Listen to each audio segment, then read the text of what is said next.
nous vous proposons une rencontre exclusive pour ouvrir ce journal. Son nom est cité dans le dossier des tueries du Brabant. C'est Robert Beyer, l'un des suspects, renvoyé de Thaïlande pour raisons administratives. Il est de retour en Belgique et l'homme a souhaité réagir aux accusations dont il fait l'objet, notamment au travers la série 1985 diffusée sur la RTBF.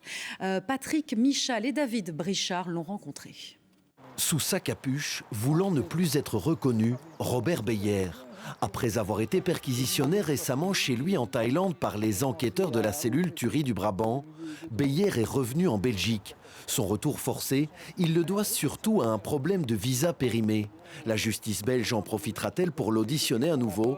Il n'en sait rien. Ce sera au juge d'instruction d'en décider.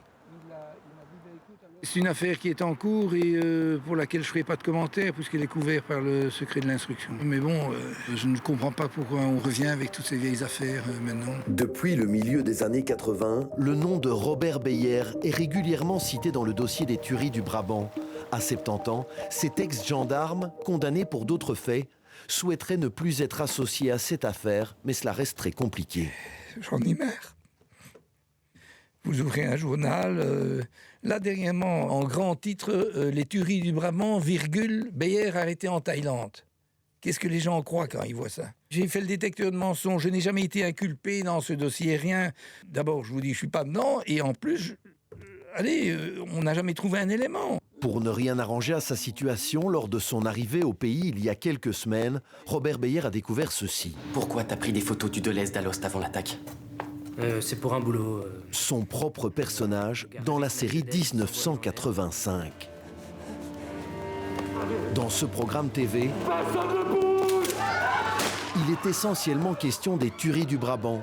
Et une nouvelle fois, Beyer apparaît comme un suspect.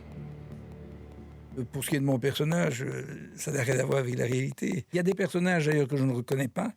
Il y a des faits qui sont tout à fait faux.